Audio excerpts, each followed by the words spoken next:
也是稍微带到了，对不对？原本这个cerebral cortex 里面呢，我们可以把它复原分成几个 lobe 脑叶 ，frontal lobe、parietal lobe、occipital lobe 和 temporal lobe。那我们就分别就针对这几个脑叶它的一些功能，再帮大家复习一次哦。首先来看 frontal lobe， 那事实上从这个 title 就应该让大家有一些回忆出来了哈。frontal lobe 呢，它主要是跟运动有一些关系，尤其是在 central sulcus 之前的区域，它就是我们的主要运动皮质。所以这边有一个图给让大家看。这是 central sulcus 之前，这边都是属于 frontal lobe， 而这个蓝蓝的区域呢，就是我们的主要运动皮质。等一下可以看到，下面这边就有个图，你主要运动皮质呢，你甚至可以把它定位找到。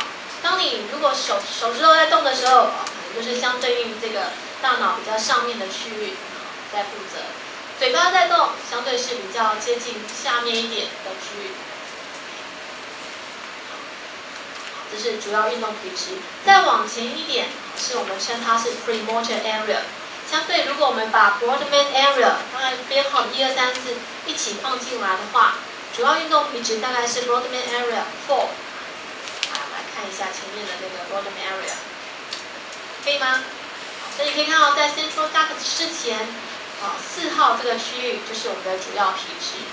那在主要运动皮质之前是我们的 premotor area， 它就是 Brodmann area 6号。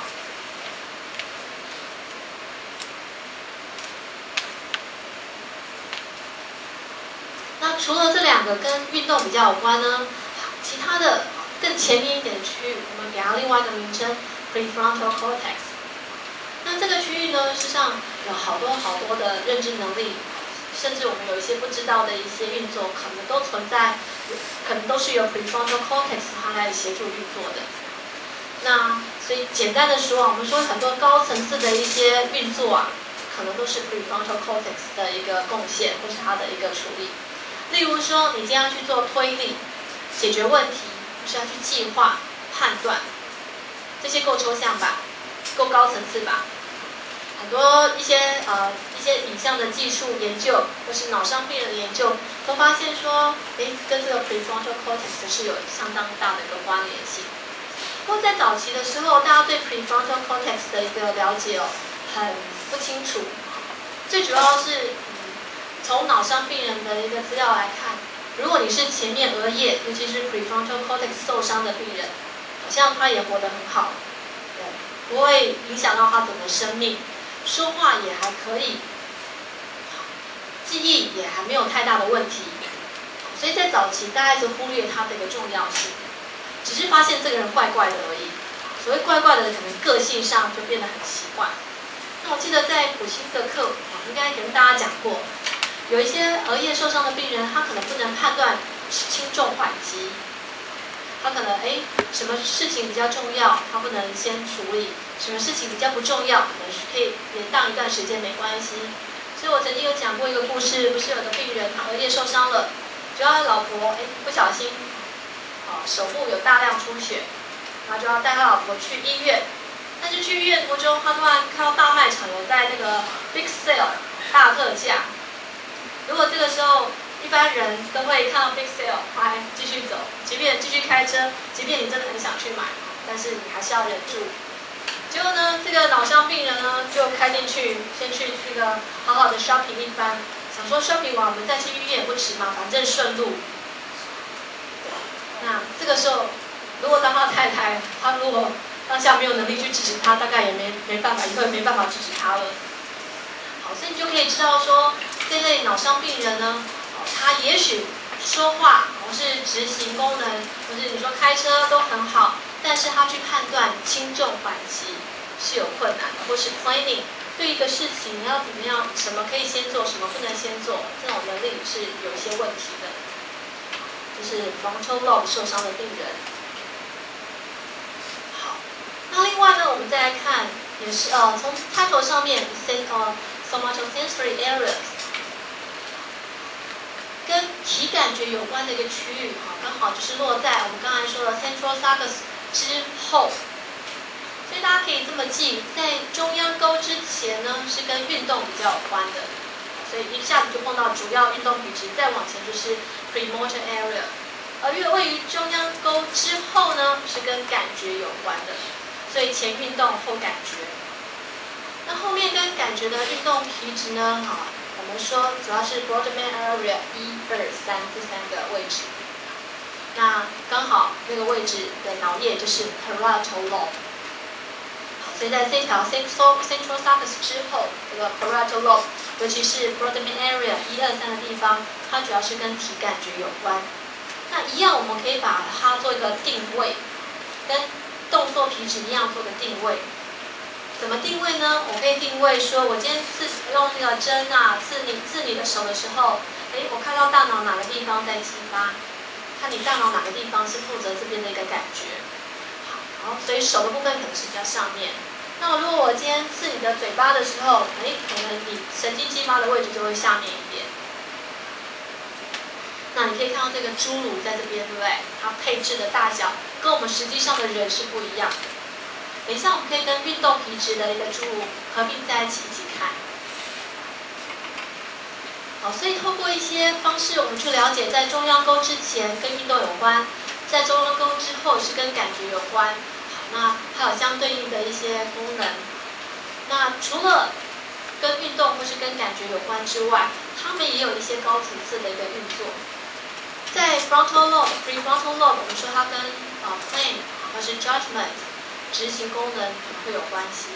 而在 parietal lobe， 它有一个非常重要的功能，可能跟我们的注意力 attention 或是 consciousness 的意识状况有关。所以这个部分呢够高层次吧？你会发现，如果有一些大脑受伤的病人，他们受伤的区域是在parietal lobe， 尤其是右侧颞叶的地方受伤，那他对外界的讯息可能就会有一些不注意，我们把它称为忽略的一个现象 ，neglect， 忽略症。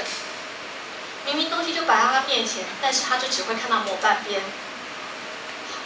但是后面我们去谈到 parietal lobe 或是相关的一个部分的时候，会去提到这样的病人。那我们先来去看一下，如果结合了这两个 motor 和那个sensory motor、sensory somatosensory 的部分呢，结合在一起，就可以看到说，这个人是往前，对不对？他头皮就被这样打开、掀开。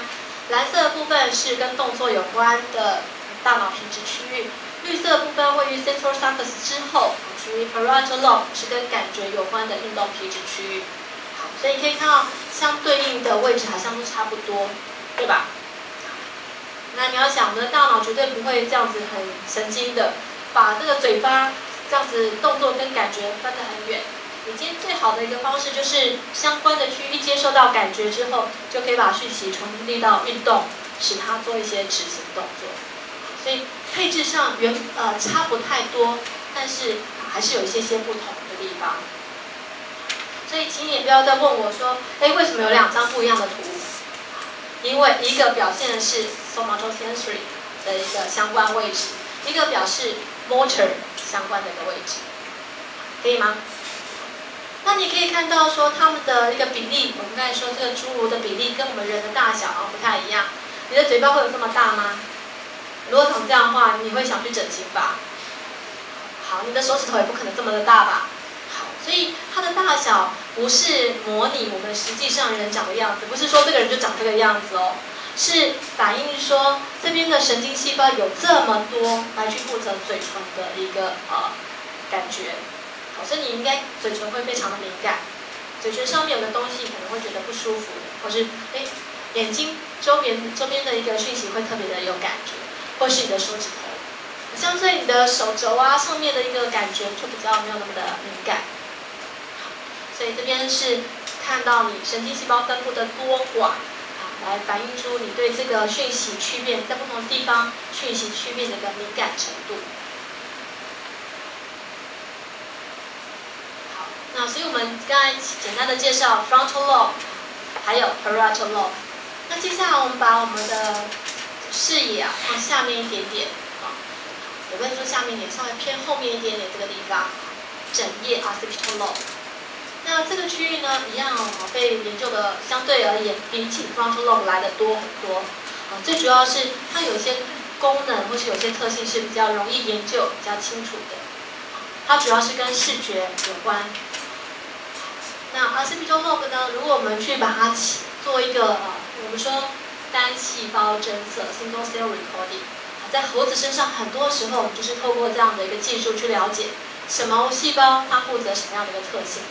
所以你可以看到说，哎，这边分得好细哦 ，V1、V2、V3， 还有V4 或是 MT 又称为 V5， 这么多不同的一个定位，很多都是来自猴子的贡献。那你可以看到说，这边有个图，你可以发现，这些 V1、V2 跟 V3、V4， 它分布的位置好像有2区。没错，在整页一开始我们接受讯息，可能都由 V1 接受来自 Retina 把 LGN 传过来的讯息，之后呢，它会往2个方向去做运输，或是把讯息往2个方向送，往上面一点的送，和往下面一点的送。有一种说法就是 dorsal root、ventral root。dorsal 就是上面，比较是上面的意思。ventral 是比较腹侧下面的意思，或者是有些人的一个分法呢，是依照这个他处理讯息的种类来去做把它命名。往上面的比较是处理空间位置的讯息，我把它称为 queer 这条路径。往下面主要是跟颜色、形状比较有关的一个讯息处理，我把它称为 white 这样的一个路径。好，所以有一些其他的图，你可以发现说，讯息接收进来以后，你可能会依照这个讯息本身的特性，再做进一步的处理。不过原则上，在前面的区域都是属于 occipital lobe， 但是处理完之后呢，可能到最后结束的地方，不尽然都是在 occipital lobe， 有可能像 queer information， 它会传递到 parietal lobe， 我们的顶叶。而 white information 最后传递的位置呢，会是在我们的颞叶的地方 temporal lobe。所以这是我们的一个应该算是这4个脑叶当中，算是比较相对清楚一点的整页。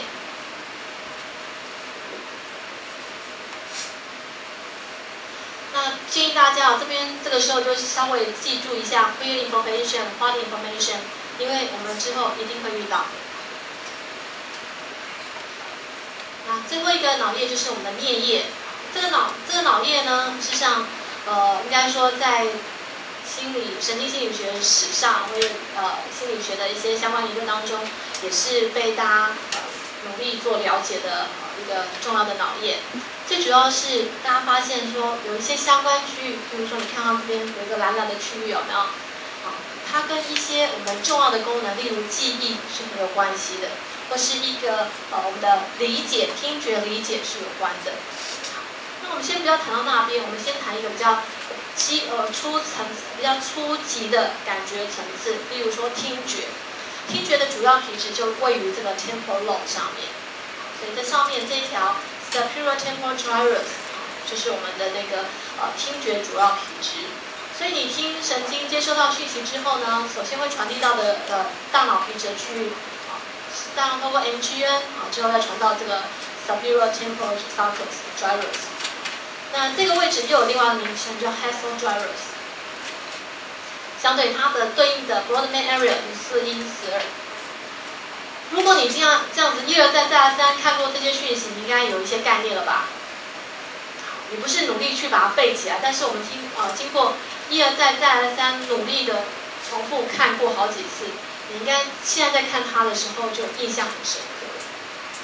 好，所以在听觉的部分这个由这个颞叶，尤其是 superior 的这个区域主要来做负责运作。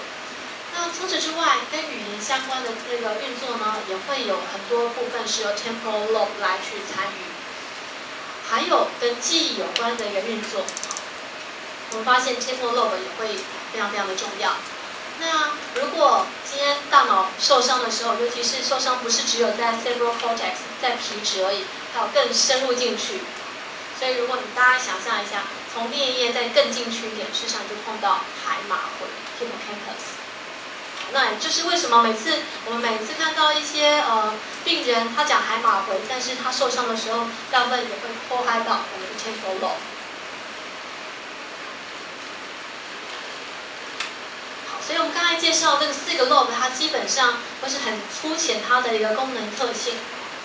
那这边帮大家做个整理，所以大家可以稍微运用这些比较简单的一个关键字，让你比较清楚这些相对应的大脑皮质它的一个对应的功能，可以吧？好，那我们接下来进入稍微比较应该说心理学家也是有兴趣的但是他被了解的部分相对就少一点。提到 limbic system 边缘系统。你从它的名字就大概可以感受到心理学家对它，或是生理学家对它，好像比较不那么的了解。边缘系统，所以在一开始的时候它是被忽略的，或是被人家不那么的重视。那后来发现说，当它被破坏的时候，也许影响生命的部分也还好，但是后来就会变得真的很奇怪。像 amygdala、septum、hippocampus 这些3个主要的一些神经细胞核，我们都可以把它视为那个 limbic system。那这边有相对应的一些大脑位置，可以帮助大家去更加深你的印象，不同的位置在哪里。所以有些地方我把在某个图上有，在某个图没有，所以我就把它画出来、点出来，所以大家可以透过不同的图帮助你记忆，哪个位置在哪边。所以像你可以看到这紫色区域就是所谓的 limbic system。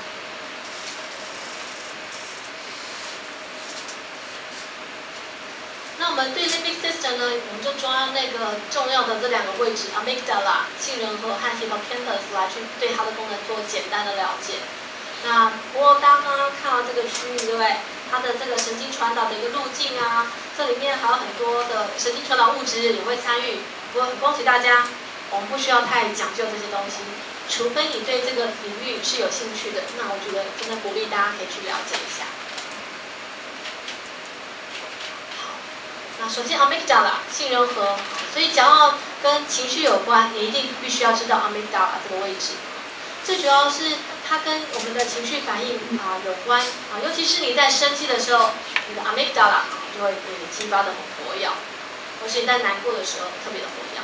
所以心理学家觉得好奇怪你看我们生气或是难过的时候，这个地方都会参与很大，或是激发很强。相对高兴快乐的时候，好像强度就不及这些负面情绪来的强。所以有些心理学家的解释是，我们为了要生存，你对一些比较负面的刺激，必须要有比较好的应对方式。对正向的，既然不会威胁到你的生存，所以不用对它有那么强的一个反应。那在 amygdala 有一些异常的一些个案上面呢，我们看到说它的功能事实上不只是那个情绪而已例如说 autism 自闭症。那在这边我必须要做一个澄清我们提到说某个病症它跟哪个位置是有关，不代表这个病症只有那个位置有问题，可以吗？好，只是说课本刚好引用说这个病人这类的病症，它这个位置也是有一些状况的，有一些异常的，但不代表它只有这方面的异常而已。所以 amygdala 在 autism 上面的研究也发现，跟一般人的运作状况可能是不太一样的。那自闭症大家知道吗？